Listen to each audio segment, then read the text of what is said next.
This is the bike that gets enthusiasts drooling that are looking for a 300cc entry-level motorcycle. This is the bike that leads you to the stairway of Ninja Heaven. This is the Kawasaki Ninja 300.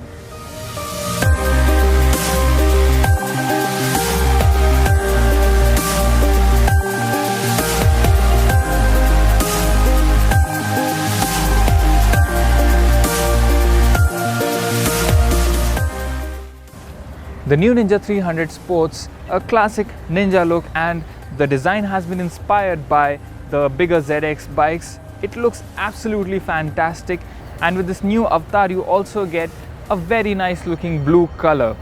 Everything about this bike looks fantastic, starting from the sharp nose up ahead, the swept back lamps, the nice fairing and the windshield, to the new graphics with jagged edges, and it all finishes in, well, a not so impressive grab rail. While this is quite sturdy, but Kawasaki, come on, you guys developed your own supercharger and made a bike touch 400 kilometers an hour.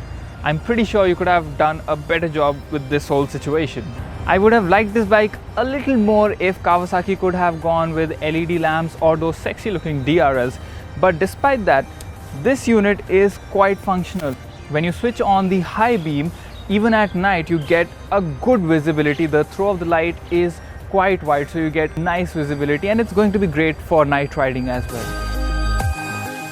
The Ninja 300 is not only forgiving when it comes to price and handling, which I'll discuss later on, but it is also quite forgiving when you get on it. The ergonomics are pretty great for city commute. So you get a seat which is not too high, it's 785 mm, and people who are short will also find it easy to plant their feet. The clip-on handlebars aren't too far away and you can easily reach them. Plus, the foot pegs aren't set too much at the back. So you get a nice comfortable position, and you can easily take this out on city streets and negotiate through traffic thanks to the handlebars having a lot of room to play. So you have a lot of area to turn this bike, and it's quite easy to turn it as well. I only wish that the instrument panel was a little more fleshed out.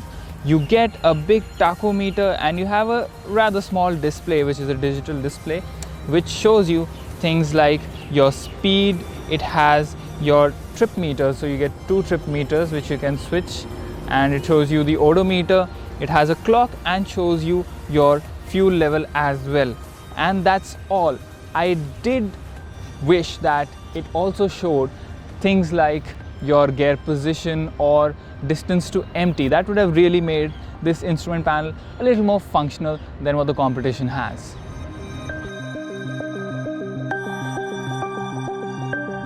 The 296cc parallel twin engine in the Ninja 300 is probably more refined than the refined oil in your kitchen.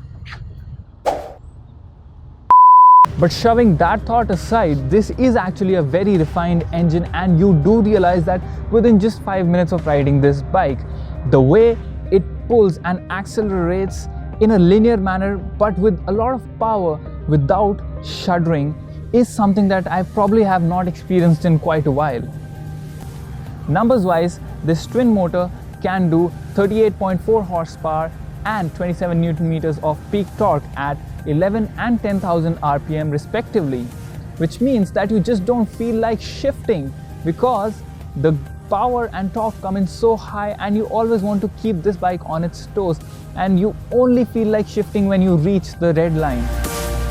The only flip side to the power and torque coming in so high is that the bike really suffers when it is in the lower RPM ranges. So if you are at a higher gear and below 4000 RPM, you really will have to downshift, and then only you can make those fast overtakes. But apart from that, the bike feels really at home even at triple digit speeds, and it will prove to be a great highway companion. Now, we did not have this bike for long enough to test out its mileage, but you can expect something close to or a little below 30 kilometers per liter. The 6-speed gearbox gets a slip and assist clutch, and navigating through the gears with a light clutch pull is really easy, again making it quite good for city traffic, as you do not have to put in a lot of force to pull the clutch. Finding the neutral is pretty easy and the crunchy gearbox is just so fun to shift.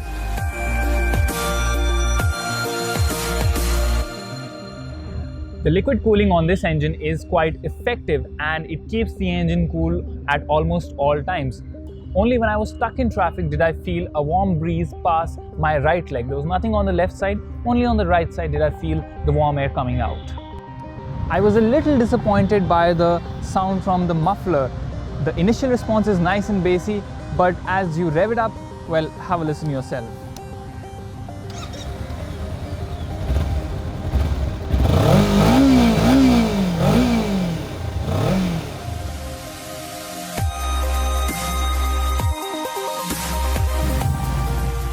The new Kawasaki Ninja 300 gets dual-channel ABS, a 290mm disc at the front and a 220 at the rear.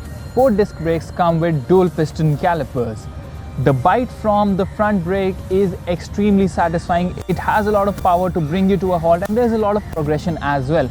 The rear is also quite good, but it takes a little while to come into its own and becomes a little lackluster when compared to the front brakes.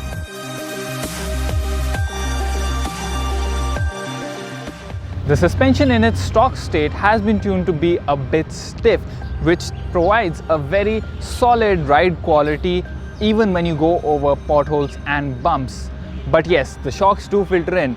Despite that, it is not so bad that you will get a backache after say about 1 hour of city riding. And the rear is actually 5-step adjustable, so you can tune it and tweak it to be a little more forgiving. Kawasaki has equipped the Indian version of the Ninja 300 with 17-inch MRF zappers both at the front and at the rear, and they do provide a great grip even when you chuck this bike into a corner. It is very easy to maintain your line when you are going through a corner on this bike. I do feel that the rear could have done better with a wider 150 section tire. This is not a flaw in the bike. The tires that have been fitted are perfectly fine. It just would have improved the bike's stability and ride quality if it had a wider tire at the back.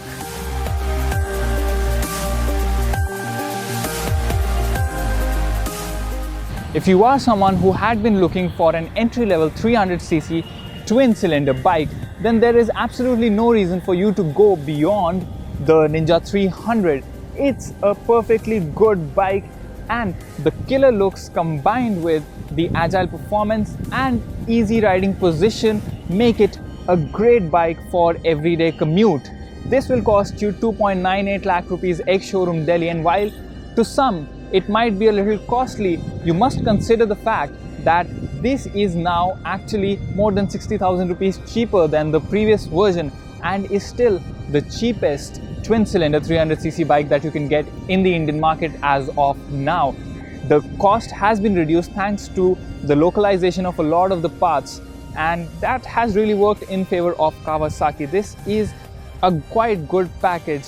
The linear and refined response of the motor is probably its highlight.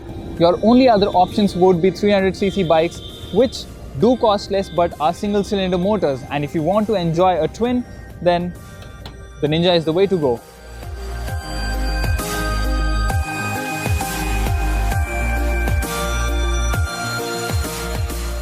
I would once again like to thank Aurum Kawasaki in Chhatarpur Enclave, New Delhi for lending us the Ninja 300 for this review. If you yourself want to own a Kawasaki bike like the Ninja or any other, then you can surely go ahead and check the showroom out. They have a great collection. So that brings us to the end of this review. If you liked what we talked about, if you found the information helpful, then make sure you hit like, comment down below if you have got any questions still, and share this video with your friends if you feel it's that good.